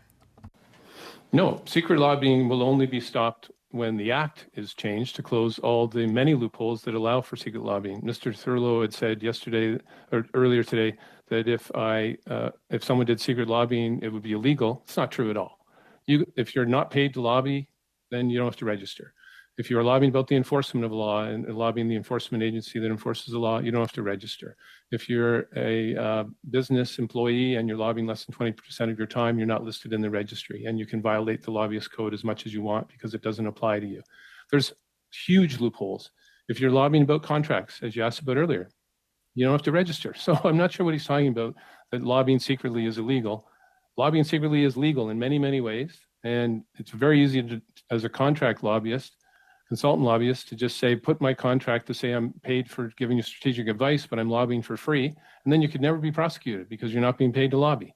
So there are huge loopholes, and those have to be closed to end secret lobbying. The code needs to be strengthened to stop unethical lobbying. That's very interesting. Tell me, if we're not able to implement all the recommendations for ethical lobbying, would that lobbying be illegitimate at that point? Yes, if this Rule 6 and other political work goes through as is, I believe it actually violates the charter rights of the 17.2 million voters in Canada who are not paid lobbyists, because they have a right under the Supreme Court several rulings to democracy, to democratic good government, to have confidence in the appearance of integrity of every political process. That's what the Supreme Court has said. And why would anyone have confidence if you are allowing lobbyists to raise, not to give, as the previous member had posed my statement as saying it, I was saying someone could give someone thousands of dollars of funds. Of course, Scott Thurlow would disagree with that because that's not what I said. What I said was that if Rule 6 and the other political work definition go through as is, someone will be able to raise $10,000 for a cabinet minister or the minister's party that they're lobbying and lobby them at the same time. Why would any one member of the public have confidence in policymaking at the federal level if that's legal? Very interesting. I'll come back to the first question that I asked you earlier because I'm really interested in this. You've said that all of a lobbyist's actions it means that you owe someone, whether it's if you were invited to an evening and you had a dinner, then you owe someone something automatically. Yes. Clinical psychologists have tested tens of thousands of people worldwide, and all humans have been influenced by even small gifts or favors. So if someone does you a favor, you feel a sense of obligation, unconsciously actually, to return the favor. Doctors were given free samples by pharmaceutical companies of their drugs. The doctors didn't use the free samples, they gave them to patients. Doesn't save the doctor anything, doesn't really do anything for the doctor. Doctors were studied and they all said, those free samples don't affect how I prescribe drugs at all. In fact, actually, it affected all of them. It changed their prescribing practices. They started prescribing the drugs that they were given free samples for, even though the free samples didn't do anything for them. Do you believe that another study could say absolutely the contrary? As I said, clinical psychologists have studied this. Read Dan Ariely, Robert Cialdini. He's the guru of influence. The number one way to influence someone is to do a favor for them or give them a gift. That's why your server, when you're at a restaurant, gives you some mints. It increases the tip you give on average. That's why all sorts of people send out envelopes with free fridge magnets, because you feel like, oh, they've given me something, I have to give something in return, so I'll make a donation. It works because that's what humans do. Do unto others as you would have them do unto you. It's the golden rule. It works everywhere. Thank you, Mr. Conacher. Merci, Monsieur Villemure. Thank you, Mr. Villemure. Mr. Barrett, you have 5 minutes. Hey, thanks very much, Chair. Yeah, I just want to take the first part of my time, and I just want to give notice of motion. I'm not moving a motion. No, I'm not splitting my time, Mr. Villemure. And the motion is as follows, and I'll submit it in both official languages, though I know interpretation will capture it. That the committee dedicate one of its remaining access to information and privacy systems study meetings to hear from the witnesses listed below in regards to the hotel costs of up to $6,000 per night associated with Prime Minister's trip to London in September of 2022 that were made through an access to information request, that the following witnesses be invited: the Honourable Melanie Joly, Minister of Foreign Affairs; Frederick Hewitt Bolduc, Global Affairs; Davin Singh, Global Affairs; and Jason Kung, Global Affairs. So that'll be, I can transmit that to the clerk for ease of distribution. Thank you, Mr. Barrett. So just to be clear, you're putting that on notice, right? Correct. I'm not moving. Thank you. Go ahead. You've got 3 minutes and 50 seconds left. Yeah, I wanted to circle back to the issue of money in politics.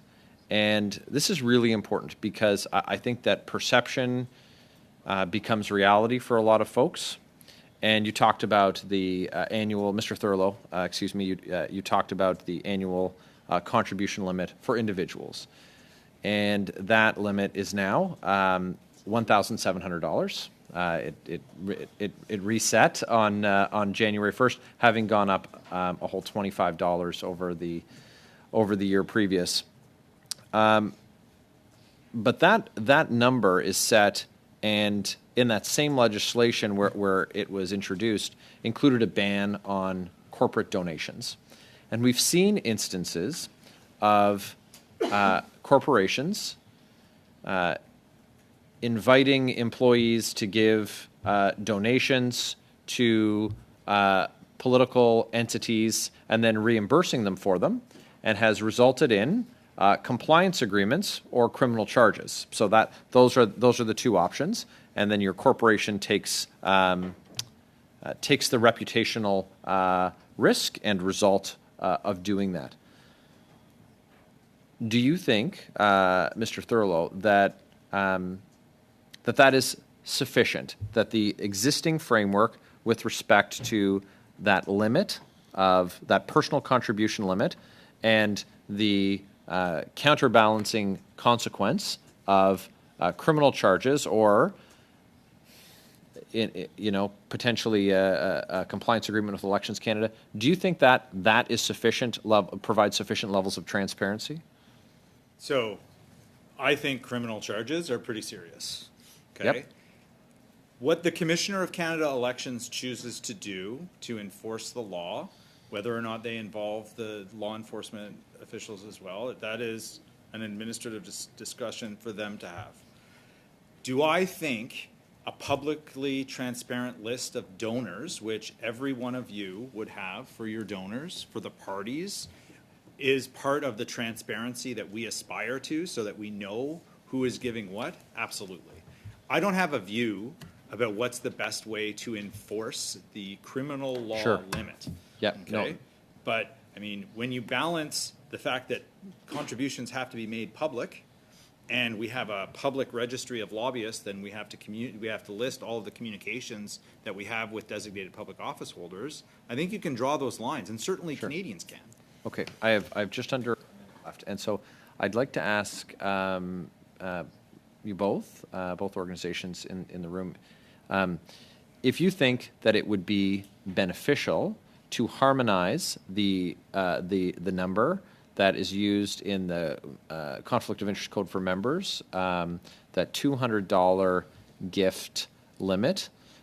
If you think that that number, harmonizing that with the reception amount, not a gift, but a hospitality amount, if that would add clarity for the public, for the public office holders, for members of Parliament, and for lobbyists. Quick response, please.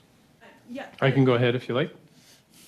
Sorry. So harmonizing does make sense, but what you're not dealing with is the onus of reporting and keeping an eye on it, like, and the administration attached to it.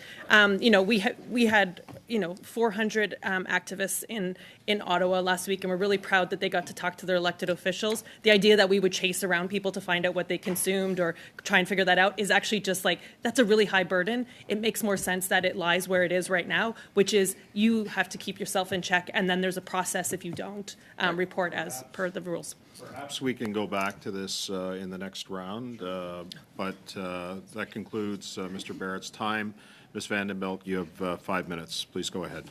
Thank you, Mr. Chair, and it's wonderful to be back on this committee, as I was in a previous parliament.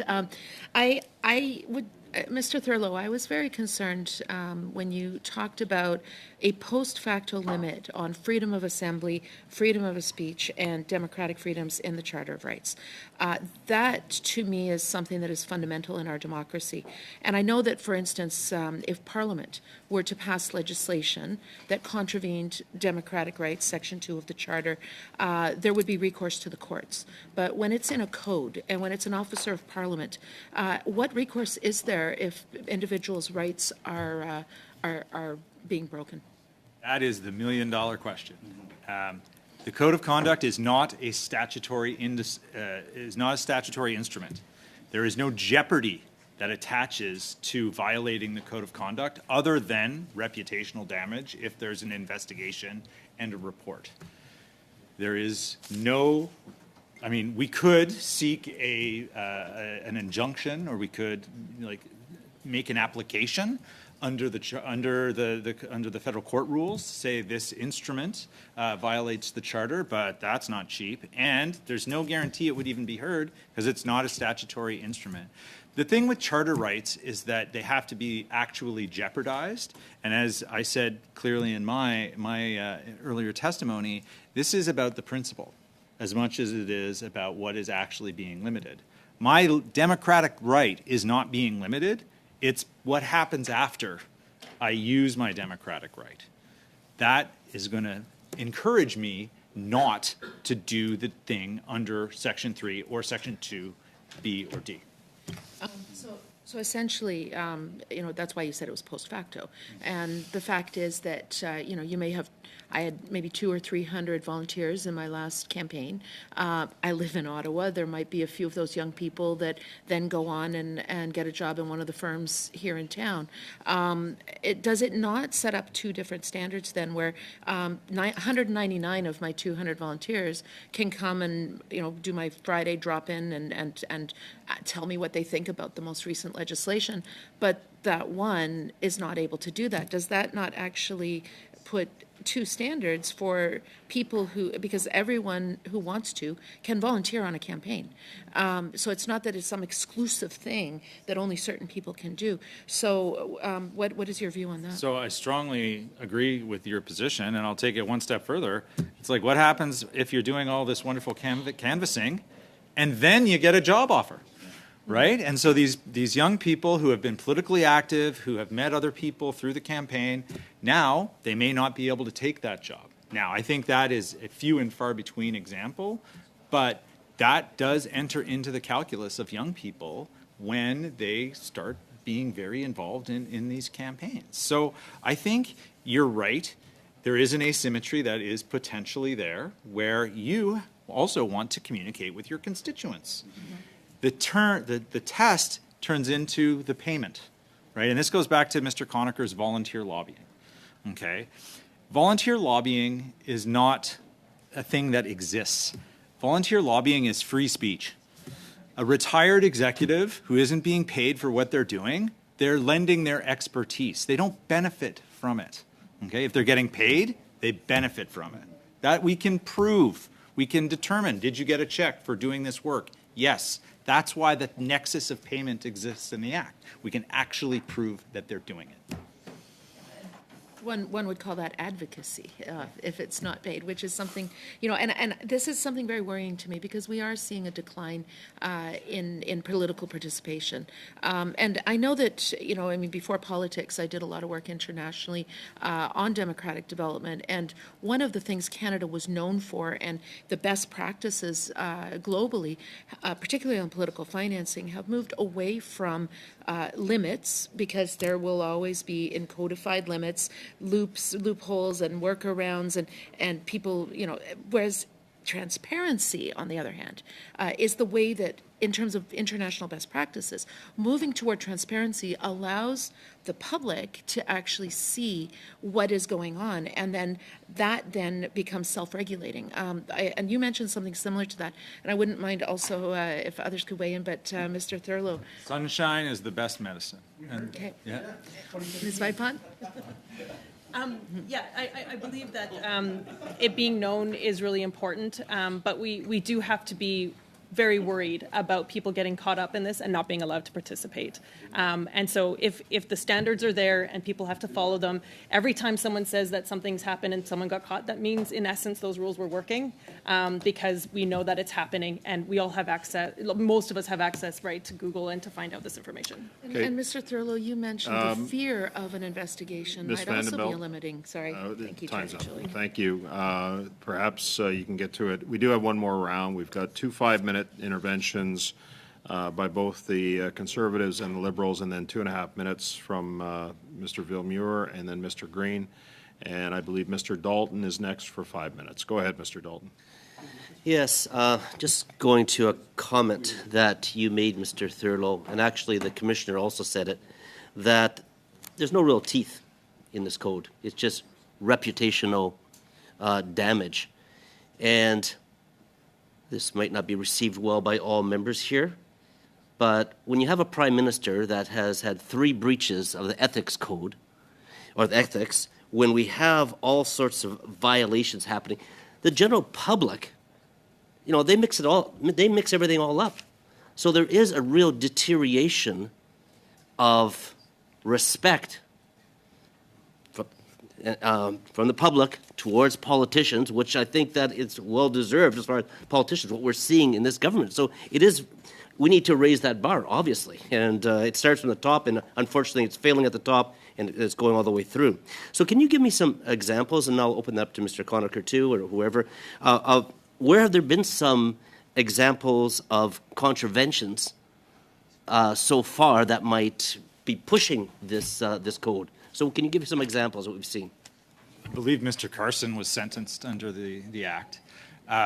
So I understand your frustration. And I think the way that I would respond to your question is by saying that a reputational hit for people who are in the business of being an advocate is damning. It will make it impossible for them to make a living. It'll be impossible for them to do the things that they want to do. If you're a solicitor and you've been found to be in contravention of this, why would anybody else hire you to do that work? I mean, I think the absence of investigations is not necessarily proof that there is a problem. There have been files that have been referred to the RCMP. There absolutely have been reports that have been tabled in Parliament. And I mean, you tell me, you are the elected official. Like, if you knew that someone had been in violation of the lobbying code of conduct, would you be so ready to have your name appear in the public registry that you'd met with them? The Commissioner of Lobbying, formerly Karen Shepard, who used to disclose in a chart the cases that came before her, she found more than 100 lobbyists guilty of violating the lobbyist code, but she let them all off. She didn't issue a report to Parliament, and she let them off with having to write an essay, and as a result did not name them. So there are more than 100 lobbyists out there who have violated the code, some of them probably still lobbying, and they were never named, and no one even knows that. With the new commissioner, she is not publishing her summaries of her rulings on issues that she's investigated. She's hiding that information. She took down the old chart that the old Commissioner Shepard had up. And so we can't even tell whether she's doing her job properly, whether she's letting everyone off the hook, even though they violated the code. We don't even know how many cases there are. The enforcement's pretty weak. They follow the media. They're not requiring communications from ministers to be disclosed to them so that they can determine whether people are lobbying who shouldn't be. They're not really doing audits. They never have. And there's probably about a 1 in 1,000 chance of getting caught if you're violating the rules. But we really don't know because it's all being hidden by the current Commissioner Belanger. Okay, thank you for the comment. You mentioned, again, Mr. Conacher, a sliding scale, which is quite interesting, going case by case, 1 to 5 years. Is that manageable? Can you maybe elaborate a bit on that? And maybe I'll ask Mrs. Vipond also to make some comments as far as the, how she might see a sliding scale, is that is at all appropriate. I've got to stay on time on this. We've got 1 minute left. Okay, so 30 seconds each. Sure. Yeah, well, it has to be manageable to be fair. It would be administrative burden on the commissioner, but the blanket 5-year cooling off period was extended to all MPs and their staff because of a scandal involving a former MP back in 2010. And it shouldn't have been extended to everybody as the same 5-year blanket rule. It doesn't make sense. It's unfair. And a sliding scale would be fair, and it would just take a lot of work, but it would be fair. And people should have the right to go out and be a lobbyist if they haven't really done much, as they were backbench MP on no committees or a low-level staff person there temporarily. Great, thank you, Mr. Anybody in the government. Thank you very much. Just for a few moments here, Mrs. Vipond. Absolutely. Yeah, absolutely. It's the one fits all doesn't work here, and it actually absolutely could be a sliding scale, and it doesn't need to be individual by individual. It can be category by category. Everybody has that kind of access, the time that they served, et cetera, and that would make it more fair for people who are looking for employment past their positions within government. Thank you. Ms. Sachs, go ahead for 5 minutes. Oh, Ms. Vanderbilt, sorry. So now that I'm back on this committee, I just can't stop. But thank you. I wanted to pick up on that my last question, which you had mentioned, Mr. Thurlow, that somebody who might go canvassing just a couple of times clearly doesn't actually maybe fall under this, but because it's vague, they may suddenly say to themselves, well, maybe I will, or worse yet, this person ends up under investigation. And an investigation, I'm thinking again to this young 22-year-old, worked on my campaign and then interested in politics, takes poli-sci, and then within a year or so gets an offer in one of the local firms, government relations, thrilled, but ends up under investigation because somebody complained because they saw them going door to door one time for me a year before. that to me, because that young person having to answer questions, maybe having to get a lawyer, potentially having their name dragged through, the employer probably backing right off and saying, oh, there's an investigation here, I'm not going to hire this person, we'll call you back in 3 months. Is this something that is this what we're talking about? Is this what we're facing? Because to me, that would create an incredible chill for a lot of young people who are interested in politics, who want a career where they are making a difference in politics, either through elected office or through government relations. I'd like to ask Mr. Thurlow to answer first, but then I'll go to Mike and Siobhan. So I know firsthand of anecdotal examples where that has exactly happened, where people wanted to participate and chose not to for fear that they may have something happen to them on a pecuniary basis in the future. The obverse also happens, right? And that places a limit on the skill that public servants are able to recruit as well.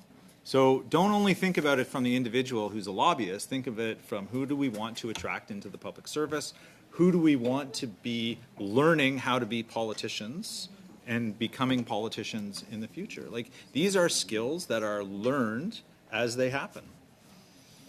Go ahead. Yeah, absolutely. I mean, we know that chilling effect can happen. It can happen not just for folks who are worried, and sometimes it's because they don't actually know the rules, and then someone told them that this could happen, so it's just easier not to participate. That's a real danger. And then for us in the labor movement, we also want people who want to be active in their unions to be active in their unions. This will also have that chilling effect there, and that's kind of terrifying, to be quite honest, because that shouldn't be the reason people decide to participate or not. So the chilling effect is absolutely a danger in this. You know, we're looking at this from the benefit to the politician of volunteering on a campaign. But what about I've seen some young people grow tremendously, gain skills. You know, I myself started volunteering on campaigns when I was 15, and I think the skills I learned then as a young person are part of the reason that I'm still in politics today. What would this do in terms of in preventing some people from being able to get those benefits of working on a campaign, the camaraderie, the sense of purpose, the skill sets, the experience? What would this do to our democratic system? Mr. Thurlow first. There are some people who will do it regardless. God bless them. There are some people who will choose not to. I'm actually more worried about the marginal voter, like the person who's not as likely to participate, the person who needs the ride to the poll, the person who, isn't registered but is legally allowed to be registered. It's those volunteers who, if 5 of them decide not to do it, how many people didn't get onto the roll as a direct result of that? Volunteers are the scrutineers who make sure that votes are counted properly. Do they have access to the candidate? Absolutely they do. Okay, that's important work. We need to have those scrutineers to make sure that democracy functions the way that we expect it to. Yeah, being a volunteer on campaigns means a lot of different things to a lot of different people. Sometimes it's on your journey in terms of the type of work you're going to go into. Sometimes it's, maybe just learning more skills, making more connections in your community. I've been on with volunteers that are new Canadians, and it's a great idea that they're just interested and want to know more. And this idea that we're just going to make this chilling effect because, my goodness, this is going to cut out a whole bunch of other opportunities for you. I think we should be scared of, because our democracy depends on people's participation, and it depends on people's participation in all of that, so we shouldn't be putting up barriers to that. So how do we fix it? Very quick response. I would go back to our old code, right? Like, should we have a conflict of interest provision? Absolutely. Should we take something and expand it and add pages and pages of examples and carve-outs and different limitations? That's just adding to the confusion. Okay, thank you, Mr. Thurlow and Ms. Vanderbilt. La prochaine, Next question. Monsieur Villemur, you have 2.5 minutes. Thank you, Mr. Chair. All of the discussions that we've had today have focused on the fact that trust isn't there. There's cynicism towards politicians and lobbying. When people don't trust the system, well, then it breeds distrust. And we've heard different opinions So this, or rather the next step is defiance after distrust. So we want to be able to focus on rebuilding trust, and often we underestimate the importance of a society's trust. We often try to build trust by having codes, but we can't make people good just by decreeing things. The code is a tool for building trust, but it can't be the only tool. Earlier, Mr. Dalton mentioned leaders and the Prime Minister. We understand what was said there, but I think that we all need to have the will to rebuild trust and to try to go beyond the code. There are different ways to circumvent the code, as we've heard. And sometimes we comply, but we're still unethical. So we all need to work towards rebuilding trust, and I think that we would all be better for it. Thank you, Mr. Villemur, for those comments. No. Mr. Green, you have 2.5 minutes to conclude this discussion. Okay, I'm gonna take another shot at this. Mr. Conacher, you spoke. I think you raised an important point around proactive disclosure on reporting mechanisms for investigations. I want to give you a brief moment to reflect on that in ways in which you would see an enhanced version of proactive reporting as it relates to investigations or outcomes. And just any thoughts on that? Sure. Well, Parliament's in violation of the Lobbying Act by failing to refer to this committee or another committee the review of the Lobbying Act for the last 10 years. It's supposed to be done twice. It should be reviewed, and one of the things that should be put in is that the Commissioner of Lobbying is required to issue a public summary of every single review or investigation of any situation or complaint that comes before her. If she finds the person not guilty, they wouldn't have to be identified, but at least we would know whether she's doing the job at all. And it would summarize when the situation arose or the complaint was received, when the investigation started, when it concluded, what the conclusion was, and what the commissioner did. And then we would know, like we did with Karen Shepard, the former commissioner, that she found more than 100 lobbyists guilty of violating the lobbyist code, and she let them all off in secret without identifying any of them and issuing a report to Parliament. So we still don't know who they are, those 100 lobbyists who are likely out there still lobbying in your mind, unethically. I got a limited time, sir. In your mind, what would be appropriate penalties or compliance measures after the fact should somebody be found guilty? Of violating the lobbyist code? Correct. Administrative monetary penalties should be put in place, like the Commissioner of Canada Elections has. The Commissioner of Lobbying has called for them. Should be on a sliding scale, and I believe in the concept of ability to pay. So it should be higher if you have a higher income. And that is more and more scholars are advocating that in the U.S. It's been implemented in some places.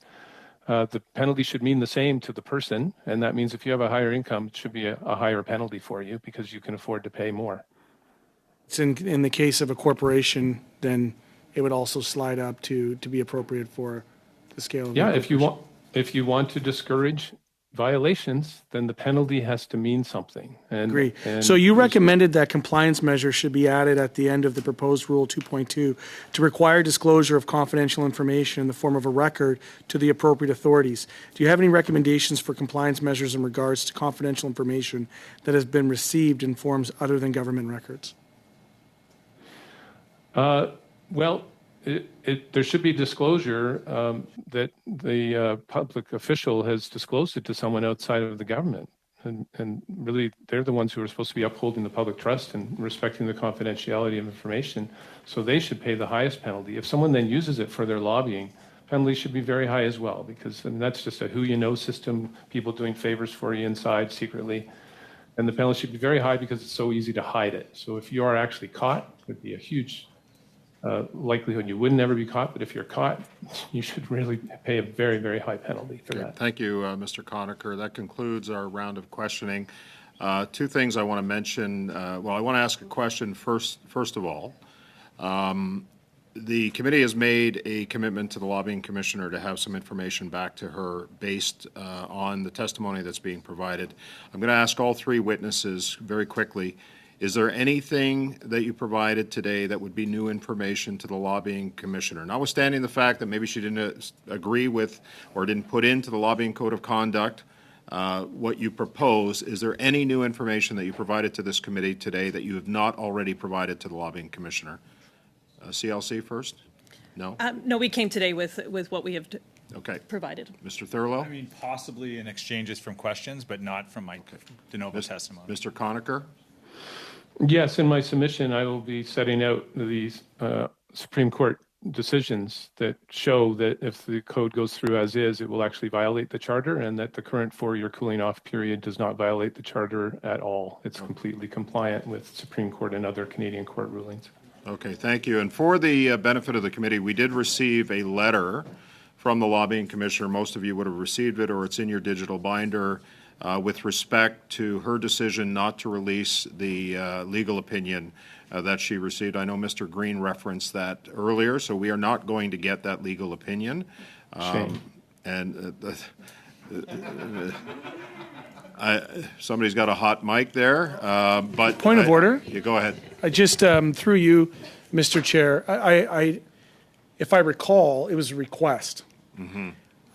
And I want to respect the independence of the office, but I'm wondering what is the jurisprudence on our committee's, I think, supreme ability to send for documents. So, you know, she denied a verbal request, but I would state that there's still the option to move a motion and then allow the commissioner to explain to the House of Commons why that's not within our purview. And I think that we'll retain that option and hope that we want to be, just to be clear, we want to be fully informed here. So if people are making charter claims, that's a pretty significant claim on a legal opinion.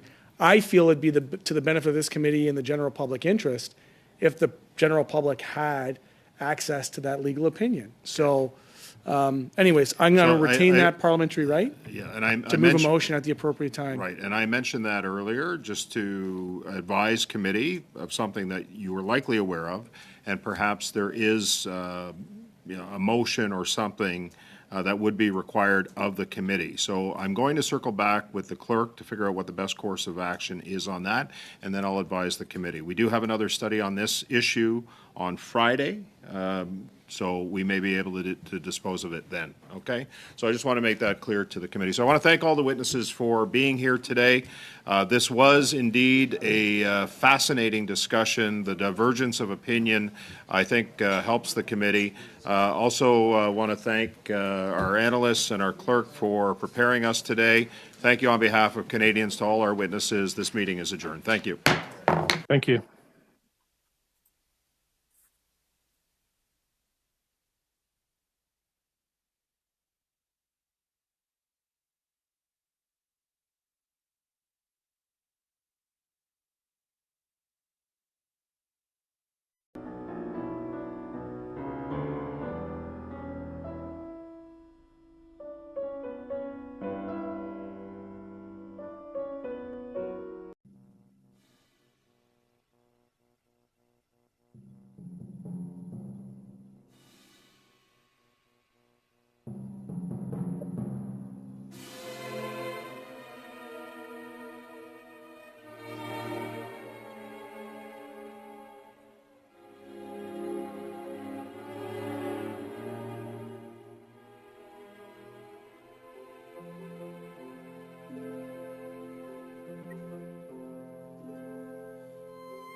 Thank you.